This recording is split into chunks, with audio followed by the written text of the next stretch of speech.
The Crusades and their impact on the development of the Holy Roman Empire. The Crusades were among the most significant events of the medieval period, and their effects reverberated throughout Europe, including the Holy Roman Empire. As a vast political entity comprising much of Central Europe, the Holy Roman Empire found itself deeply involved in the Crusades both in terms of military participation and political ramifications. The emperors of the Holy Roman Empire, most notably Frederick I Barbarossa, Frederick II, and others, played pivotal roles in the crusading movement, influencing the empire's political structure, authority, and relationship with both the Church and its constituent territories. This article will explore the ways in which the Crusades impacted the development of the Holy Roman Empire, touching on themes such as the political and military involvement of the emperors, the religious and ideological influence of the papacy, and the resulting shifts in internal dynamics within the empire. 1. The Holy Roman Empire's role in the Crusades.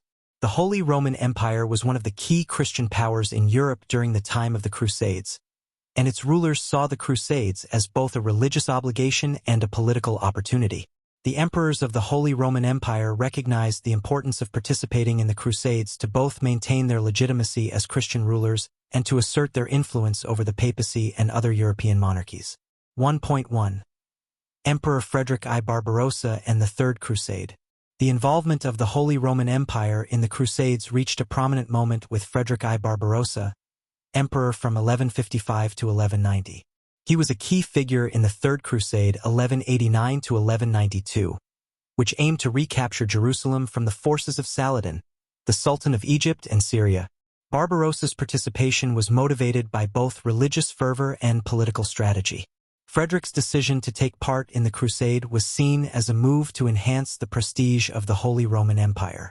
By leading a large contingent of soldiers to the Holy Land, Frederick hoped to assert his authority not only over his own realm but over all of Christendom.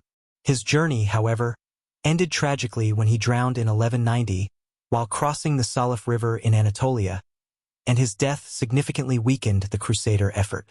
Despite his death, the crusade continued, but Frederick's role underscored the importance of the Crusades in shaping the role of the Holy Roman Emperor in European affairs. 1.2. Emperor Frederick II and the Sixth Crusade. The Sixth Crusade, 1228 to 1229, led by Frederick II, grandson of Barbarossa, was another defining moment for the Holy Roman Empire during the Crusades. Unlike his grandfather, who engaged in a military campaign, Frederick II focused on diplomacy to achieve his goals in the Holy Land. His leadership of the Sixth Crusade was marked by his negotiation with Sultan al-Kamil of Egypt, which resulted in the peaceful recapture of Jerusalem without significant bloodshed. Frederick II's success in negotiating the return of Jerusalem was a remarkable diplomatic achievement, but it also highlighted the complex nature of the relationship between the Holy Roman Emperor and the papacy. Frederick's approach to the Crusades, which prioritized diplomacy over direct military confrontation, was not entirely popular with the Church, which preferred the more traditional, aggressive form of warfare associated with the crusading movement. Frederick's involvement in the Crusades, particularly the Sixth Crusade, reinforced the Holy Roman Empire's position in the Mediterranean and Middle Eastern political sphere, but also exposed tensions between the emperor and the pope. His relations with the papacy became strained over his perceived lack of devotion to the crusading cause, and his excommunication in 1227 underscored the political conflict between the papacy and the Holy Roman Empire, which was often a recurring theme throughout the crusading period. 2. The Crusades and the strengthening of the papal authority. The Crusades played a critical role in the evolution of the relationship between the Papal States and the Holy Roman Empire. Throughout the crusading period, the papacy used the Crusades to assert its authority over Christendom, often directly involving itself in the internal politics of the Holy Roman Empire.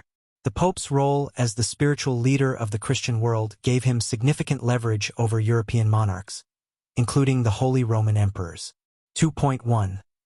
The papacy as a unifying force. The Crusades were launched by papal decrees, beginning with Pope Urban II's call for the First Crusade in 1095. The papacy used the Crusades to rally Christian Europe around a common religious cause. For the Holy Roman Emperors, participation in the Crusades was seen as a way to align themselves with the papacy and strengthen their religious legitimacy. The Pope's ability to mobilize Christian monarchs and nobles for the Crusades demonstrated the immense spiritual power held by the papacy in the medieval world. The Pope's influence on the Holy Roman Empire was significant in that it helped the papacy establish political authority over both secular and religious matters. In many cases, the emperors had to align themselves with papal interests, particularly when it came to matters of religious reform or military expeditions. The Crusades, therefore, were not just religious wars but also political tools for the papacy to assert control over both the emperors and the kingdoms of Europe. 2.2. Conflict between the emperor and the pope. While the papacy was a unifying force for much of Christendom, it also represented a source of tension between the pope and the Holy Roman emperors. Papal interference in imperial affairs was a common cause of discord, particularly in the 11th and 12th centuries. The emperors often saw themselves as the rightful secular leaders of Europe, with authority that should not be encroached upon by the papal states. This conflict was symbolized in the investiture controversy, which pitted Pope Gregory VII against Emperor Henry IV, and persisted through much of the crusading period.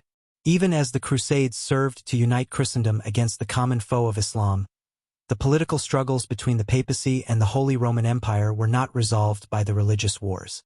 The papacy's ability to call for crusades reinforced its power, while the emperors sought to maintain their autonomy and protect the imperial crown from papal interference. 3. The Crusades and the shaping of the Holy Roman Empire's internal politics. While the Crusades were externally focused on the conquest of the Holy Land, they had profound internal consequences for the Holy Roman Empire. The emperor's participation in the Crusades, the involvement of noble families, and the subsequent redistribution of land and titles had lasting effects on the political landscape of the empire. 3. The Crusades and the shaping of the Holy Roman Empire's internal politics. While the Crusades were externally focused on the conquest of the Holy Land, they had profound internal consequences for the Holy Roman Empire. The emperor's participation in the Crusades, the involvement of noble families, and the subsequent redistribution of land and titles had lasting effects on the political landscape of the empire. 3.1. The rise of the nobility and the expansion of feudalism. The Crusades provided opportunities for noble families within the Holy Roman Empire to gain wealth, land, and influence. Crusader expeditions often resulted in the redistribution of land in the Holy Land, with nobles and knights returning to Europe with titles and wealth. This feudal system was strengthened by the Crusades, as the emperor often rewarded his loyal vassals with land and titles as part of the crusading effort. Moreover, the military expeditions themselves also contributed to the growth of feudalism. As nobles embarked on crusades, they were often granted feudal rights over newly acquired lands, either in the Holy Land or back home in Europe. The demands of the Crusades strengthened the feudal structure within the Holy Roman Empire, contributing to a further decentralization of imperial authority. 3.2. The influence of the Crusades on imperial power. While the Crusades had the potential to increase the power of the Holy Roman Emperor, they also contributed to the decentralization of authority. The emperor's absence from his realm, particularly during the Crusades, often left vacant power in the hands of local nobles and princes, which weakened the emperor's central control. Over time, this decentralization contributed to the gradual shift toward regional autonomy within the Holy Roman Empire, with individual duchies and principalities growing in importance. The Crusades thus served as a double-edged sword for the emperor. While they helped to assert the emperor's role as the protector of Christendom, they also undermined his central authority, particularly as power became more fragmented among the nobility. 4. The lasting legacy of the Crusades for the Holy Roman Empire. The Crusades had a lasting and multifaceted impact on the Holy Roman Empire. On one hand, they served as a platform for the emperor to enhance his religious legitimacy and power. The participation of the Holy Roman emperors in the Crusades established their role as key leaders in the defense and expansion of Christendom.